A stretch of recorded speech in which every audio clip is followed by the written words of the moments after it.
ولا جايب لك زوزه يقول لي ايه اسمها ايه القصه دي؟ مولد. احنا على ايامنا كان اسمها كابوريا. زي ده كابوريا بتتاكل.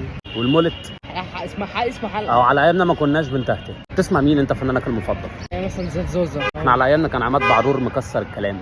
ايامكم دي بقى كانت سنه كام؟ يعني من سنتين مثلا، زي ما بقول لك كان في طرب، كان في اصاله، كان في ترابط، كان في موده في الادهم، بس مش عارف فين هي دلوقتي. انت عندك كام سنه يالا؟ عندي 15 سنه. انا على ايامنا كان عندي 22 سنه، كنت بعمل ستايلات انا في شعري. راحت فين؟ خلاص بقى راحت الايام. خلاص احنا على ايامنا كانت مصر كلها مصريين. طب ما مصر لسه فيها مصريين؟ مش كتير زي زمان، على ايامنا كانوا كتير. احنا على ايامنا كان كل ولد بيرتبط ببنت. انت طبعا مش فاهم اللي انا بقوله ده. احنا بنحترم اهالينا، كنت بقول لابويا يا بابا، امي يا ماما، اخويا يا خاخه. اختك؟ ما عنديش اخوات بنات. ما كناش بننزل اصلا، احنا على ايامنا ما كناش بننزل. كانش في نزول، كانت 10 تبقى في البيت. انتوا كنتوا بتعملوا ايه في ايامكم؟ كنا بنقعد